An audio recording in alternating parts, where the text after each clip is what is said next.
So welcome everyone again to our weekly podcast, the Trillium Nights, here with the Ontario Knights of Columbus. And with us today, we have the pleasure of talking with Sandra, who is particularly involved in her community, doing a lot of important and making a difference in her community. And this will be probably just one of many, because as we will see as we unveil more podcasts, that Sandra might end up being a regular on our show because of all the activities that she helps out with and that we want to be a part of with the Knights of Columbus.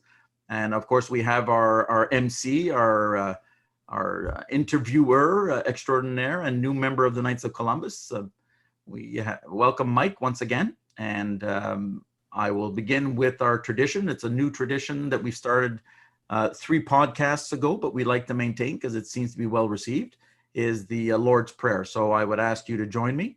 So in the name of the Father, the Son, and the Holy Spirit. Our Father who art in heaven, hallowed be thy name. Thy kingdom come, thy will be done on earth as it is in heaven. Give us this day our daily bread, and forgive us our trespasses as we forgive those who have trespassed against us. And lead us not into temptation, but deliver us from evil. In the name of the Father, the Son, and the Holy Spirit. Amen. So Mike, over to you. Well, thank you. Thank you, Bruce. I'm very excited. This is my first time meeting Sandra, and I've heard so many wonderful things about you, especially from Bruce. And I'm not sure how many of them are actually true. So I'm going to ask you about them. So tell us a little bit about the projects you're working on, and specifically the mat project, which we want to talk about today. Well, it started with the milk bags being produced in 1961 in Canada. Not all communities have the milk bags, but those that do, the crocheters started first, and we discovered that that was pretty tough on the hands. So some genius person developed the loom, which is a, you might be able to see it behind me, their frames, and then we cut loop the bags, and then we weave them. So back in 2008, a lady, a dentist's wife in Toronto, she really pushed this and created a program in Toronto, and it has spread like wildfire. So I didn't start until 2012. It was a suggestion at one of the meetings that I was involved in, and they said, you know, why don't you try this? And I said, oh, well, okay, sure. So it started. It's amazing how many people we have on board, because I don't have a website, I don't have TikTok, and I don't have any of those things, and I don't have a budget. We're all volunteers, and it astounds me how many volunteers there are that just every once in a while they pop up out of nowhere and they say, hey, are you the bag lady? And I think, okay. And now I've got a new name. I'm called the Mat Mama. So this, of course, is pretty good. Making the mats is a lot more intensified time-wise, rather than the pop tabs and the eyeglasses and the fabric and the used postage stamps and the bread tabs.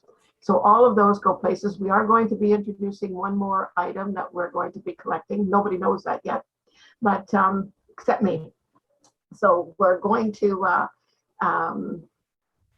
endeavor to increase if more people come on board through word of mouth, really. So the mats, I'm really interested in the mats. So you are weaving milk bags into larger mats, correct? Yes. So and what do you use them for? Well, they're used for sleeping on. They can be used as a blanket, you know, over you. They are completely washable. The ink in the printing is a chemical, and that chemical deters the hookworm parasite that's in the ground in third world countries. So it's really kind of beneficial to be up off the ground. Right. But they're also used for, if somebody could make a curtain, you know, well, when we send them a curtain or flooring, and Also, they are used in Toronto for the homeless. The homeless people here in Ottawa, they're people that are leaders. They're very reluctant to try this. And so I'm not making much headway in there. So there's colder here, and the milk bag, the plastic warms up in third world countries. And Right. so it really is nice to sleep on. There's no problem with that. They're very soft, and it's kind of nifty if you've ever, I did a presentation at church one day, and the altar servers come down the aisle, and I was already at the back. And there they were laying on the mats. And of course, nobody could see them, but these kids were on the mats. And their father was saying, get off, get off. And he said, no, it's really comfy, Dad. So it was kind of an interesting presentation, that's for sure. Well, because it's interesting, there's a whole lot there. First of all, it's sort of counterintuitive that a mat made out of milk bags would be comfortable to sleep on. It doesn't, intuitively, that doesn't make a lot of sense, but I believe you that it is. So this was originally done as a project for people in underdeveloped countries, so they would have something to sleep on that would get them up off the ground, correct? That's right. And of course, it keeps the milk bags they don't decompose for well over 40 years, keeps them out of our landfill site. We have sent, now not me personally, but provincially, over 25 million milk bags have been kept out of the landfill sites. That's a lot of milk bags. Yes, it is. And so one of the places that we get these milk bags is the packaging company. Now, when the milk people say, okay, we want so many hundreds of milk bags, and then of course they're printed up. Sometimes there's a printing mistake, and one that you would not even notice. Maybe an ingredient is incorrect.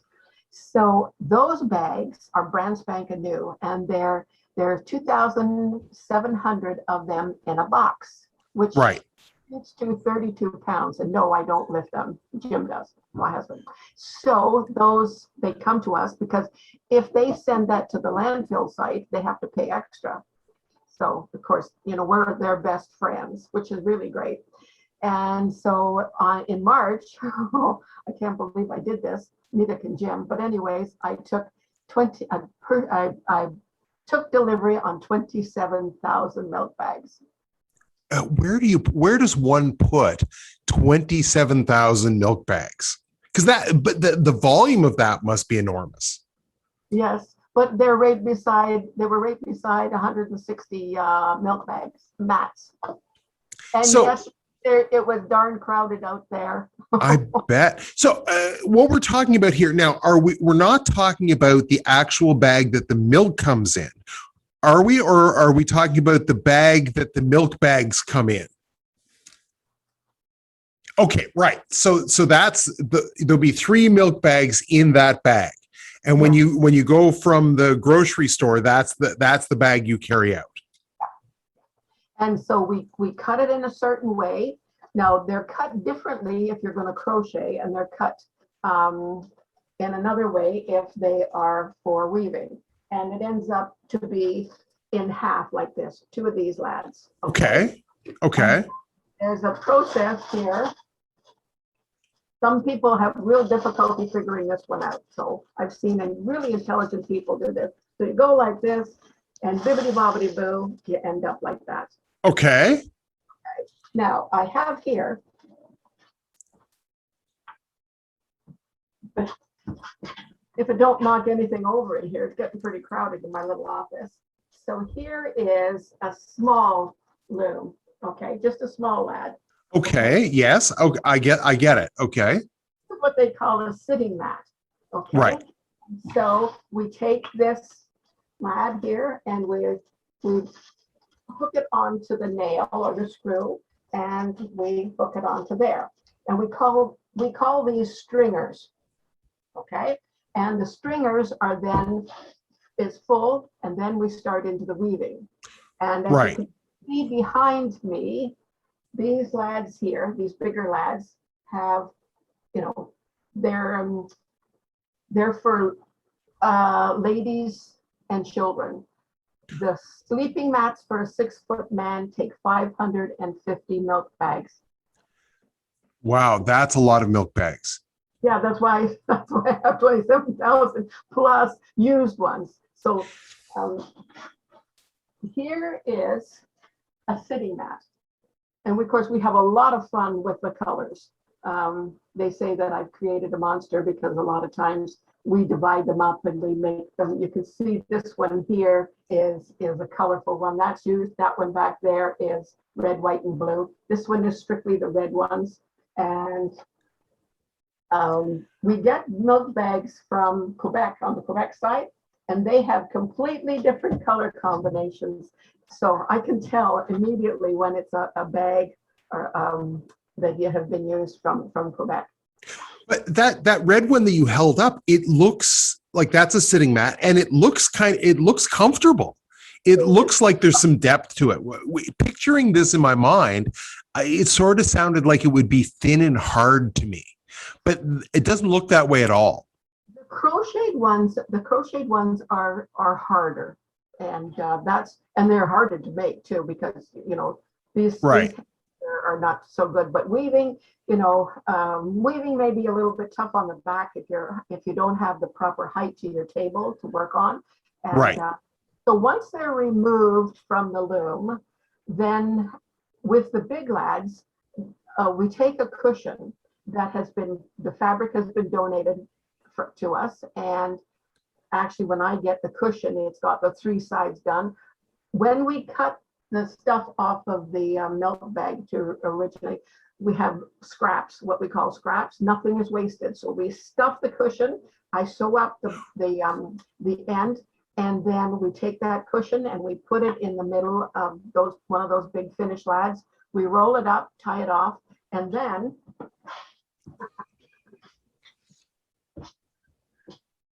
this is how it is shipped, like this. It's rolled up like this. Okay, so that's really quite compact. Oh yes, it is. Now I have to tell you though that I just finished telling you that I had 160 in the garage. Yes. So on Sunday, somebody popped up. I'm hoping they're going to become saints, but I think they already are. Anyways, they have taken from me on Sunday afternoon 160 mats, and they transported them to the warehouse in Mississauga to be shipped overseas. And the chap was very, very generous. He took time off from work just to do that. So they drove down, and it's a 5-hour drive, is only if you don't get stopped on the 401, and then 5 hours back. So definitely. A couple of weeks ago, a lady took she took 319 eyeglasses and a bunch of sitting mats for me. And so I can sweet talk the birds out of the sky only if they're listening.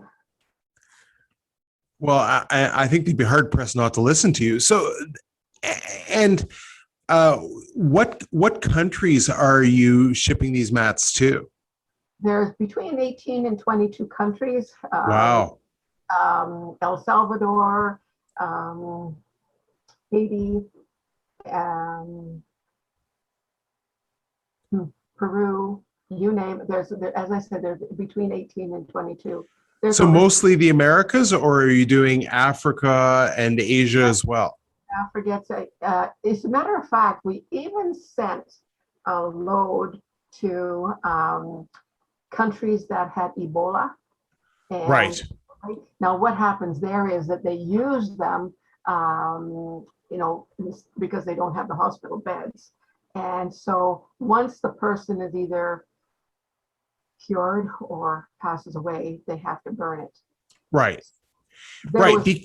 Because that's one of the interesting things about these mats is they would be hypoallergenic, and whether all sorts of pests that normally come along with close quarters sleeping, whether it be bed bugs or other sort of insects. It's easier to keep them out of this sort of a structure than it is more natural material. So you can, to clean them, you could literally hose it down or wash them with dish soap Yeah. or any kind of soap that you have to clean them up.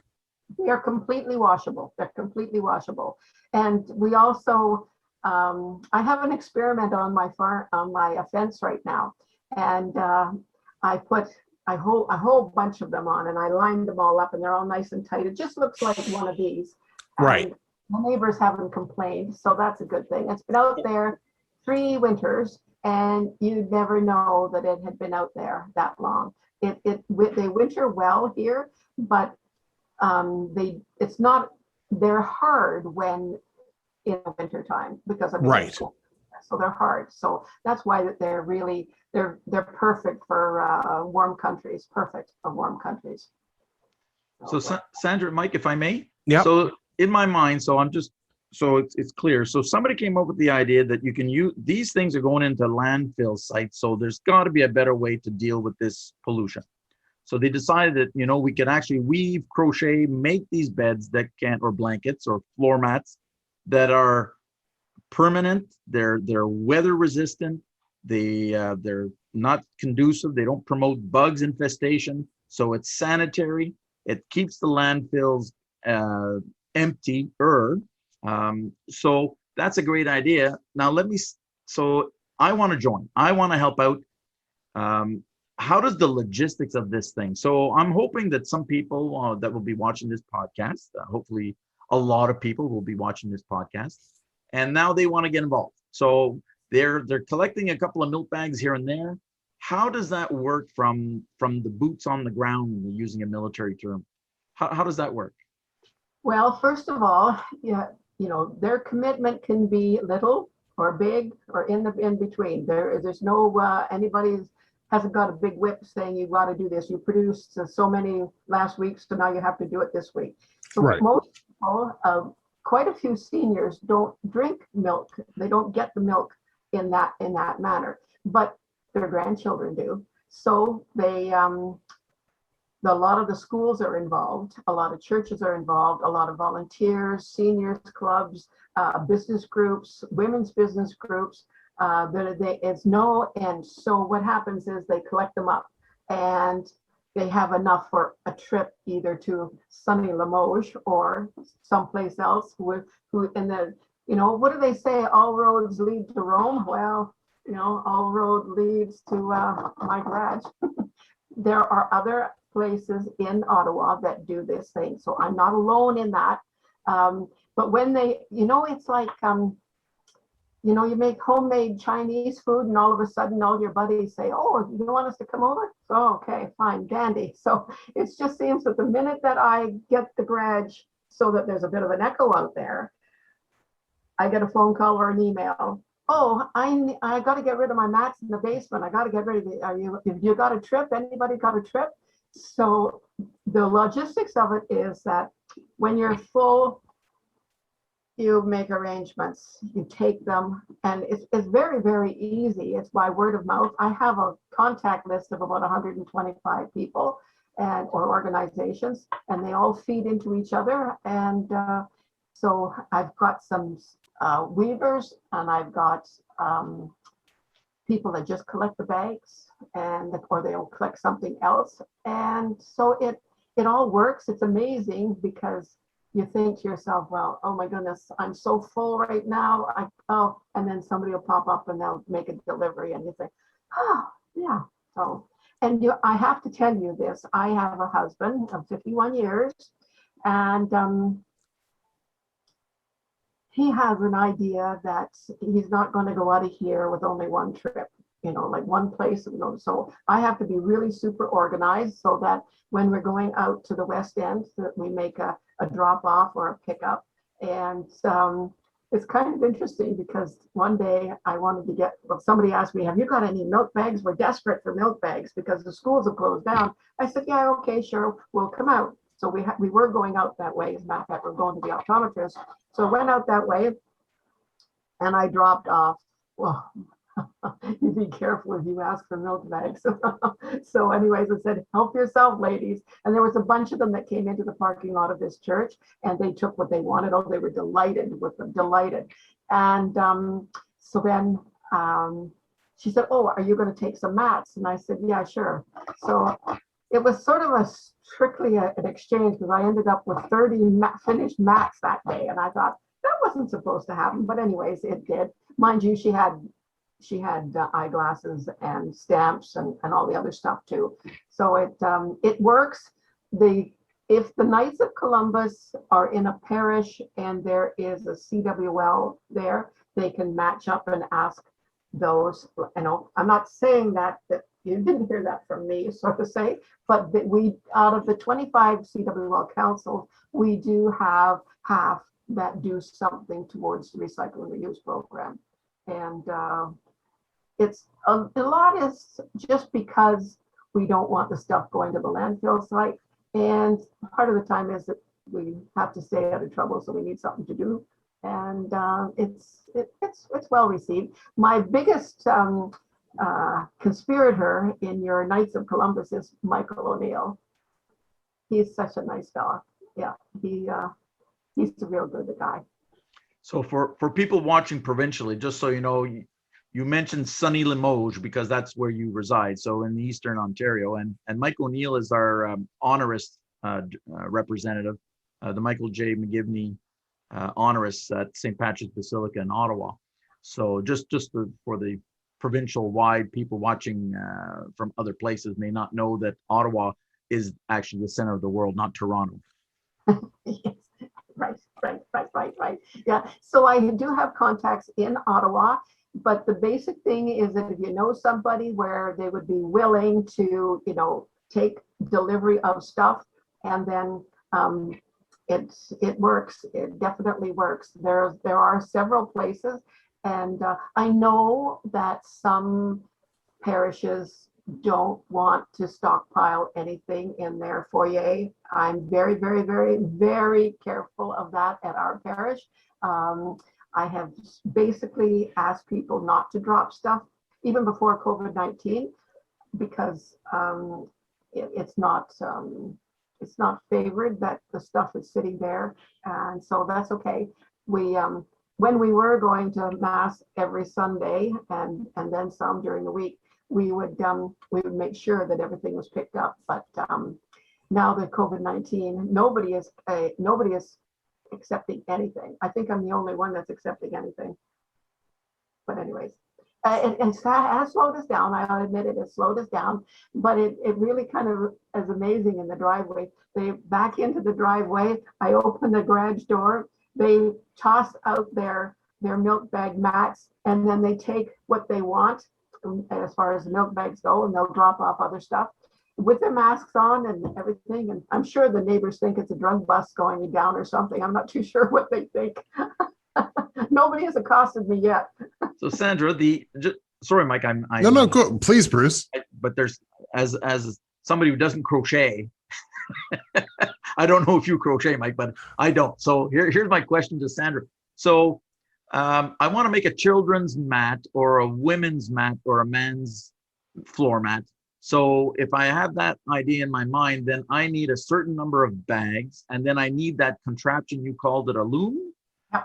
So how complicated or how expensive is that? Like, are they available online, or do you have to build your own? And could you provide us with a quick diagram? Or, you know, when we reach out to you at the end of this thing, we'll put your contact information, you know, for a call to action. So what does one need to get started? Because it's like, okay, I'm motivated and I want to get in there. So if I've got 20 bags, what can I do? Save them up. Up until you have how many? Okay, so for the little red one, that's a city mat, you need about 100 milk bags. For the bigger ones, for the ladies or the children, you need probably between 200 and 300. And as I said before, for the 6-foot man, you need 550 milk bags. So if you were just going to crochet them, all you need is a hook and the milk bags are cut in a certain way, almost in a yarn form, like a string, okay? And then that you'd be away to the races. I don't favor crocheting because I have had 2 carpal tunnel operations and it hurts. But the frame that I sweet talked my husband into making, he built 2 for me, but one I gave one away, and one of them, yes, actually that one is behind there. It probably cost him maybe $25 to make. I'm not positive of that. Of course, with the prices of stuff going up, who knows? But this one has got screws in it, and some of them just have nails in it. So I do have the instructions.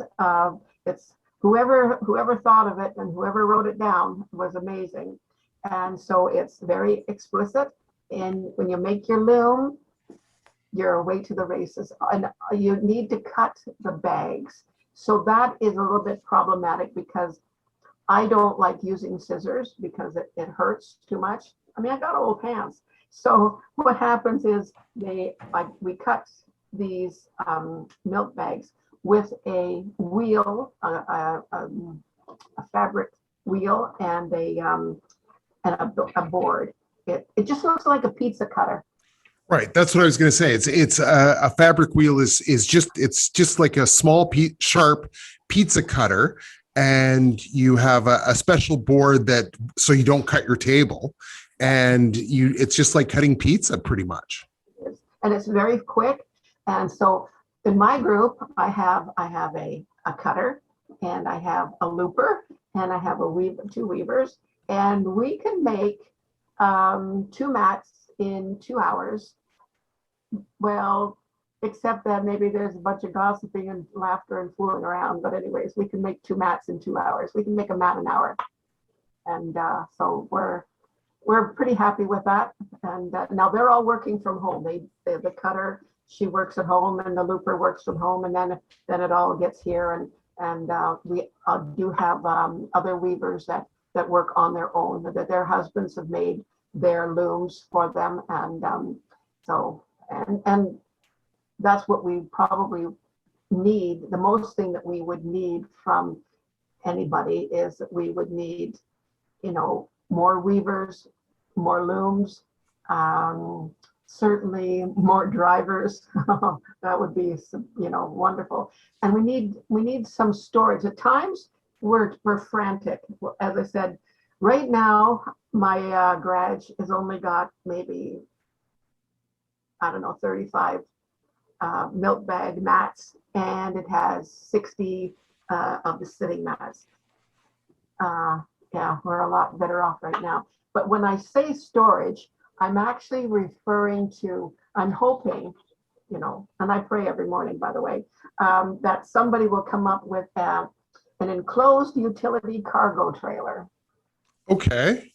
Well, if they're awfully expensive. I Googled it and said, oh my goodness, it's a lot. Yeah. So if as long as it doesn't leak, it doesn't have to be new, and it doesn't have to be roadworthy. It just has to be extra storage, whether it's on somebody else's property and we fill it up, and we need people to, when it's full, haul it to the warehouse.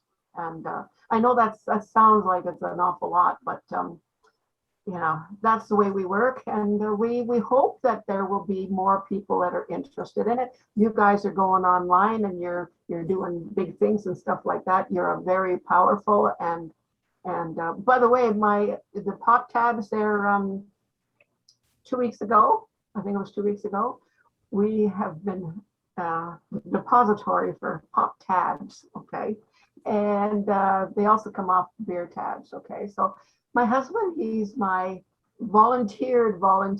He hosts these bags and hefts this and whatever have you. Also, he drinks beer too. And on top of that, he's a Toronto Maple Leafs fan, and I'm a Montreal Canadiens fan. Oh, it's a mixed marriage, to be sure. It must have been hard during the playoffs. Yeah. But I'm still with him after 51 years. We were married in Vancouver in 1970, and And my dad didn't think too much of that because he was a Montreal fan. Yeah. Well, it's you can't help people's affiliations. That's one thing I've learned. But so what we're looking for, so we're looking for a few things to help you out. If somebody has an enclosed cargo container that could be used as storage, that is something that we're looking for sure. Or if somebody has warehousing space as well, that where they have space within their warehouse that they're not using that could be used for storage, that would work as well, would it not? So we're looking for that. We're looking for, I think there's probably a demand for the loom. So if there's some guys out there who can screw a screw in and cut a piece of wood, who might be able to make some looms if they were given instructions, that would be beneficial, because if somebody would ship you down a dozen looms, you could use those for sure.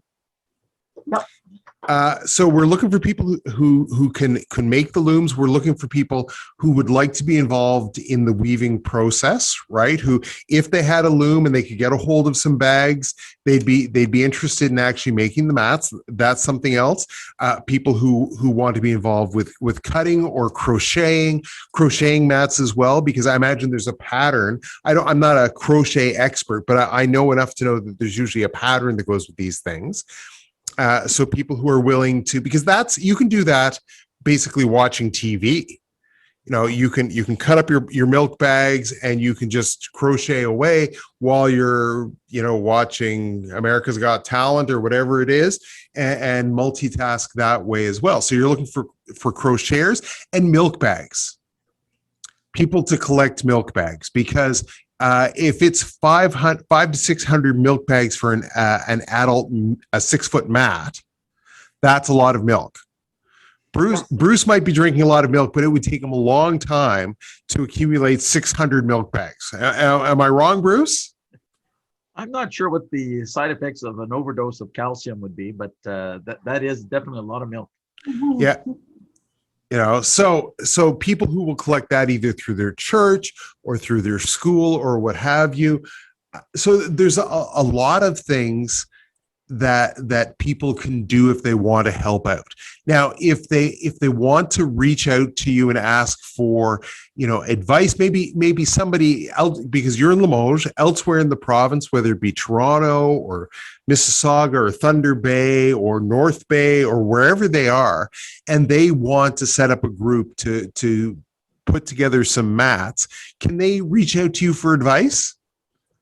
Yes, they can. I have contacts in Toronto, which is huge contacts in Toronto. The lady that first started in Toronto, she is an amazing, amazing person. So it's called Milk Bags Unlimited, and her name is Angela Kesley. And she did a video on January the 26th, 2014, and it's very, very well done. She's got a lot of information there, and she's done well over 500 presentations. And I know that I'm more than willing to do a presentation here in this area of this, now that we're almost out of lockdown. Apparently we can, if somebody's got a hall, I've got enough people that we can haul our stuff there, show them how to do it. If they're interested in it, is way to go. Any place else like that we don't have contact, it would all have to be, done by video or, whatever have you. I mean, that's now that, things are opening up. And so I'm definitely looking forward to it. If they want more information about Yes. where they're going and why they're going, is that certainly Canadian Food for Children is an amazing organization. They, I don't know if you are familiar with Dr. Andrew Simoni. He is the founder. Back in 1983, I believe, he met Mother Teresa before she was a saint. And so he asked her, what could I do? And she said, feed the children. So their warehouse, my weavers and I, we went down, and that was a real fun experience. and we were at the warehouse, and we were in the classroom, and we learned what they do and how they do it. And there was a couple of different people zooming around. They have students there that get their hours for school. And while we were there, they filled a transport truck. And just recently, I was talking with one of the girls in the office down there, and I said, well, how's things going? Are you really moving along? And she said, yes. She said, we're sending roughly around 8 transport trucks a week. I said, whoa, okay. Now they collect other stuff. I mean, it's food and whatever, and clothing, etc. And so anyways, I said, well, that's really great. And she said, I said, well, you're sending them all the way to Halifax? And she said, well, not all the time. She said they go to Montreal or they go to the United States. So Right. we're really starting to push for more stuff. My ultimate dream would be to have a warehouse here with everybody donating just like theirs. It would be really kind of pretty cool. But that's probably a little bit out of my bucket list, because I'm getting a little bit old. So I'm afraid that it will probably not happen. But but the kids love these colorful milk bags. They love to collect them. They love to cut them, and some of the workshops that I've done with students, it is a real laugh to see them. They're so excited and they're so hyper, and their teachers, once they get on board, so yeah, we need to kick COVID-19 to the road so that we can get back into the schools. Well, and I'm just thinking, as COVID-19 goes away, this seems like such a fun community activity, on all sorts of different levels to get involved with, where a bunch of people can get together and work on this project and, just share some fellowship and have a really fun time while they're doing it. So I think this is a great project from beginning to end. It seems like it's fun. It's a value. It really helps people out. And it is environmentally sound as well. Like, just think of the waste that you're responsible, and the other people who are involved in this project are responsible for taking out of landfills. It's just fantastic to me. Thank you. It's very nice to know that it's a very valuable occupation to do. And yeah. So if somebody's all interested and they want to know what to do next and they want to reach out to you, how can they get a hold of you? Well, I have not the email address that you're using right now, but the one that says CWL. We will post that, Mike. We will. Okay, you've got that, Bruce? Yeah. Okay, so we'll post that and associate with this with the podcast, so that people can reach out to you, and certainly if they're not nowhere near Limoges, and not everybody is, obviously, but they can pick your brain as a consultant, because you are a milk bag expert, and your husband is probably, if he never sees another milk bag, it'll be too soon. Well, we just have to. He's into the pop tabs because he drinks beer, and so he understands that. And yeah, so he's pretty good. He's made a couple of looms, and I probably could sweet talk him into making some more. But he's a lot older than I am. Well, and hopefully he won't watch this to find out how old he is. But yeah, certainly, look, I think there's going to be people interested. I think there'll be people who are interested in making looms and participate in other ways. And I hope that we can really move this project forward a little bit, because I think it's such an interesting idea. And I'm sensitive for your valuable time and how much time the people who are enjoying this podcast have. Bruce, is there anything you wanted to wrap up with before we hit the road here? I'd just like to thank you, Sandra, for sharing that story, because this is a great news story. Everybody wins, right? This is from beginning to end. It's a good story. It's talking about getting involved in your community and doing something that everybody can contribute, whether you're young or older, male Or really or old female. like your husband. Thank you very much. But I have something here that I would like to read to you.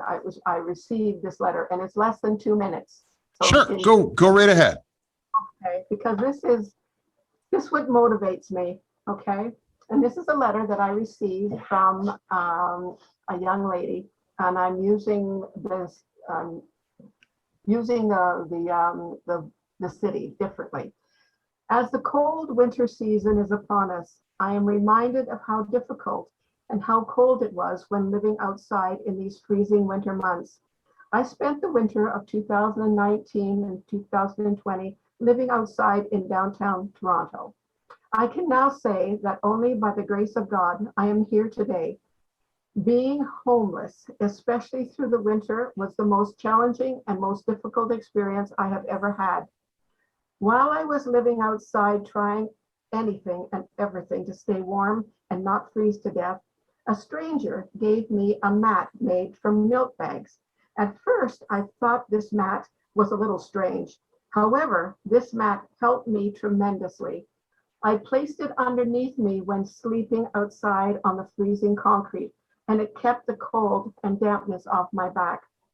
To my surprise, when I began my journey at Teen Challenge in Toronto, I discovered that the students were making these exact mats that once kept me warm while nothing else seemed to. Today, I have the privilege of making mats at Teen Challenge during our work therapy. I am completely honored to make mats for anyone out there that may be in need like I once was. If you have the opportunity to make these mats, please remember that you are helping someone out there that desperately needs it. And that someone once was me. What? That's lovely. That's how motivational is that for you? Very much so. Very much so. Well, listen, I can't think of a nicer message and thing to end on. Again, Bruce, to you to close up. Well, thank you, Mike. And I just want to emphasize and appreciate how you did not gender assign any roles or tasks with respect to making these floor mats and blankets. You said anyone can help in any part of it.